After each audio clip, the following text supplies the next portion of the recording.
Hey friends, Circle of Hope pastors are here. Ben, Joshua, Rachel, and I. We try to answer questions that were actually asked. And let me just say, we are happy that you're watching this, so thank you for doing it. Ben watches a lot of YouTube. He's thrilled that you're watching this. He thinks he's going to become a YouTube star. So thanks for making that happen. This week, the question was posed to Rachel. So Rachel, why don't you frame the question for us as it happened in context, and then offer us what your thoughts were in that moment. Yeah, sure. This happened in my cell group meeting. One of my friends asked, "What is a Christian?"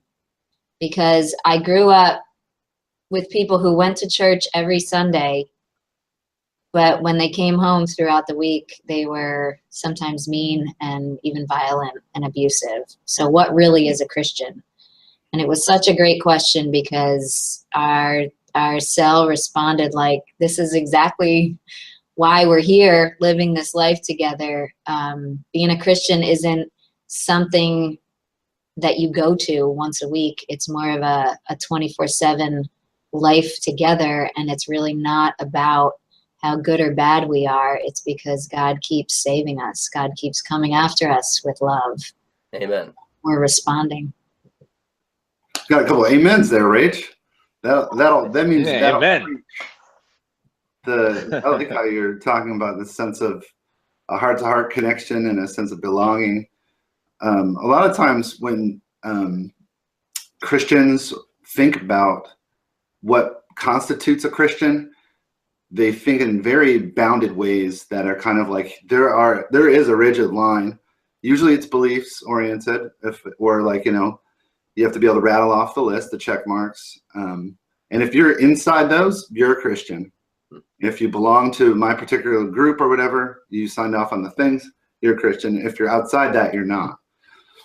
I think you're describing something that's a bit more centered in your thinking, where if Jesus is the center of everything, the center of all life, the creator, the center of even someone's life who's receiving that love or going after that love, how they're working it out, it has a unique trajectory. So they could be maybe a little, if the center's here and they're a little further away, but are looking or moving that direction, you know, they might be a Christian. Somebody who has like the same values of that a lot of the New Testament, or of what Jesus brings, what the Holy Spirit offers us now, they might be a Christian and not know it, or not be ready to acknowledge it yet, or not be safe to acknowledge it in certain contexts. And also, like the definition, you know, it's kind of funny because Dr. Dobson talked about the supreme executive leader of this nation not too long ago as like a baby Christian, and people were kind of like, well, what kind of definition are you talking about? And I think that's the kind of thinking that we're doing in the United States right now.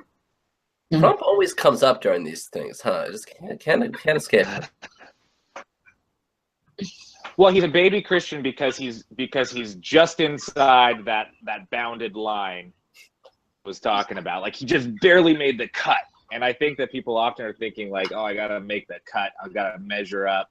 That's what a Christian is like Josh was saying, fit the mold. And you know, the question is, what is a Christian? And I think it probably ought to be like, no, who's a Christian?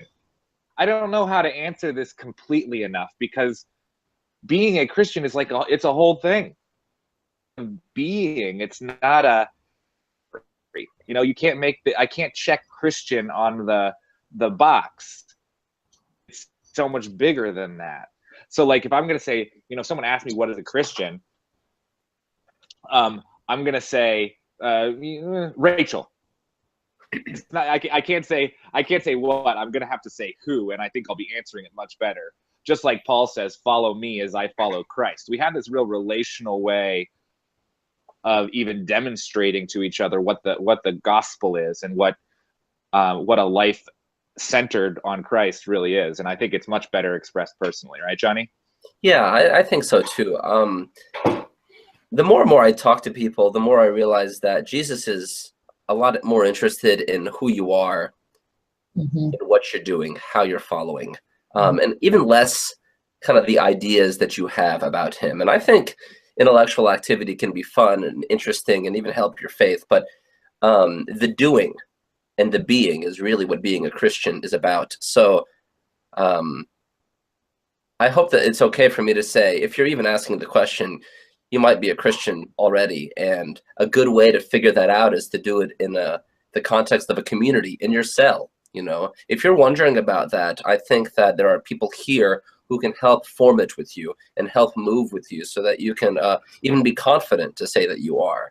These things are best defined in a kind of communal discernment process, and not just as a matter of a mental assent, making sure you fit the right characteristics that someone made up, 600 years ago. So I hope that you feel encouraged by that, and even feel better about where you are after having watched this video. So thanks for doing that. I am personally grateful that you did. So if you liked it, share it with someone else who you think might. And if you have any questions, send them over. We'll be glad to answer them. God bless you. Go in peace.